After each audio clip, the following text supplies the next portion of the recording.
বেকার অবস্থায় বিয়ে করা কতটুকু যুক্তিসঙ্গত? দেখুন, এ বিষয়ে আমরা এর আগে বিভিন্ন জায়গায় বলেছি যে যদি কারোর স্ত্রীর ভরণ পোষণ দেওয়ার মতো ন্যূনতম সক্ষমতা না থাকে, মহর পরিশোধ করার মতো ন্যূনতম সক্ষমতা যদি না থাকে, তার জন্য নবী করিম সাল্লাল্লাহু আলাইহি সাল্লামের নির্দেশনা হলো তিনি বিভিন্নভাবে নিজের যৌন আকাঙ্ক্ষাকে অবদমিত করবেন, নিয়ন্ত্রণ করবেন। তার মধ্যে থেকে একটা পদ্ধতি হলো রোজা রাখা। এর মাধ্যমে তিনি নিজেকে নিয়ন্ত্রণ করার চেষ্টা করবেন। আর এর পাশাপাশি তিনি তো অবশ্যই উপার্জন করে করে নিজে তার স্ত্রীর ভরণ পোষণ মহরের টাকা জোগাড় করার চেষ্টা করবেন। মনে রাখবেন, বিবাহের সক্ষমতা এটা শরঈ দৃষ্টিকোণ থেকে আসার জন্য শর্ত হলো স্ত্রীর কোনোভাবে মহর দেওয়ার মতো টাকা থাকা, আর সহজ কথায় ডাল ভাত জোগাড় করার মতো টাকা থাকা। ডাল ভাত জোগাড় করার মতো টাকা বুঝেন?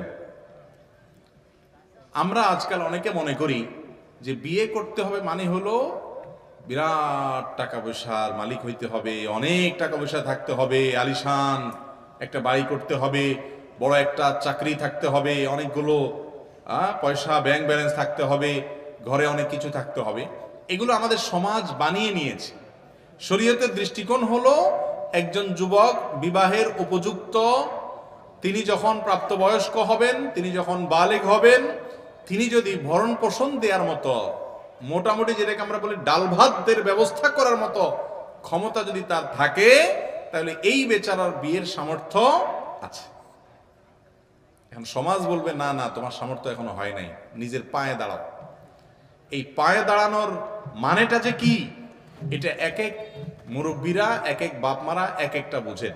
কারোর কাছে পায়ে দাঁড়ানো মানে হলো 50,000 টাকা বেতন চাকরি পাওয়া, কারোর কাছে পায়ে দাঁড়ানো মানে হলো বিরাট ব্যবসা প্রতিষ্ঠান করা, কারোর কাছে পায়ে দাঁড়ানো মানে হলো বিদেশ যায় সেখান থেকে টাকা পাঠায় ঘরবাড়ি করা, এরপরে যায় শহরে জমি কিনা, তারপরে সে জমিতে কিছু করা, আরো অনেক কিছু করা, তারপরে 30-35 পরে যখন বয়সটা বুড়ার দিকে যাইতে থাকে তখন বলে যে এখন পায়ে দাঁড়াইছে।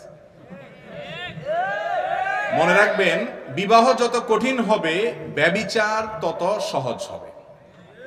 অতএব ব্যভিচার মুক্ত সমাজ গড়তে যুবকদেরকে সময় এবং উপযুক্ত হওয়ার পর বিয়ে দেওয়ার কোনো বিকল্প নাই। যে বাবা মা ন্যূনতম দায়িত্বশীল, ন্যূনতম তাদের মধ্যে দায়িত্ববোধ আছে, তারা তাদের সন্তানকে বিয়ের জন্য তথাকথিত পায়ে দাঁড়ানোর নাম দিয়া বুড়ো করে বিয়ে দিতে পারেন না। ভাইরা আমার, লেট ম্যারেজ বা দেরিতে বিয়ের যে ক্ষতি, এটা নিয়ে আধা ঘন্টা বক্তব্য দেওয়া যাবে। দেরিতে বিয়ের যে ক্ষতি, আমাদের মুরব্বীদের, বেশিরভাগ মুরব্বীদের খোঁজ খবর নেন। ডক্টর খন্দকার আব্দুল্লাহ জাহাঙ্গীর রহমাল্লাহ বলতেন, আমাদের চাচি নানি দাদি যারা সেই জেনারেশনের মানুষদের খোঁজ খবর নিয়ে দেখেন যে বিয়ে হয়েছে খুব অল্প বয়সে, এরপরে বাচ্চা কাচ্চা হয়েছে 8টা 10টা 12টা, দাঁত সবগুলাই আছে, একটাও পিলিং করা লাগে না, রুট ক্যানাল করা লাগে নাই, চোখে এখনো চশমা দেওয়া লাগে না, কোরআন তেলাওয়াত করতে পারে, আপনার মতো তো খাবার চোখেও দেখে নেই, কিন্তু এরপরেও তারা এখনো তাগড়া সুস্থ, অনেক সময় যুবকদের চাইতেও বেশি আছে। ঠিক না? ঠিক। তাহলে যুবকদের বিয়েকে বিলম্ব করা এটা সমাজের জন্য ফাসাদ ছাড়া আর কিছু না। নবী করিম সাল্লাল্লাহু আলাইহি ওয়াসাল্লামের কথাটা আমার কথা না।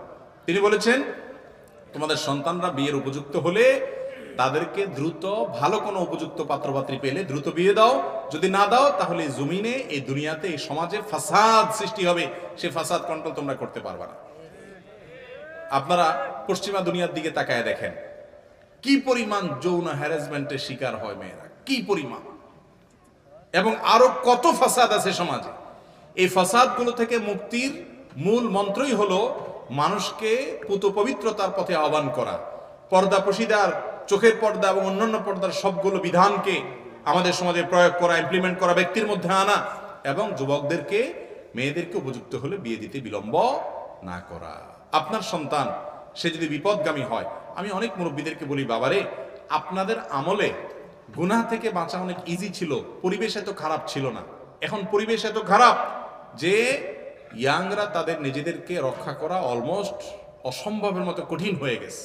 সোশ্যাল মিডিয়া হোক, অনলাইন অফলাইন হোক, এই আল্লাহর বান্দাদের চোখের জেনা থেকে বাঁচানোটা তাদেরকে কঠিন হয়ে গেছে।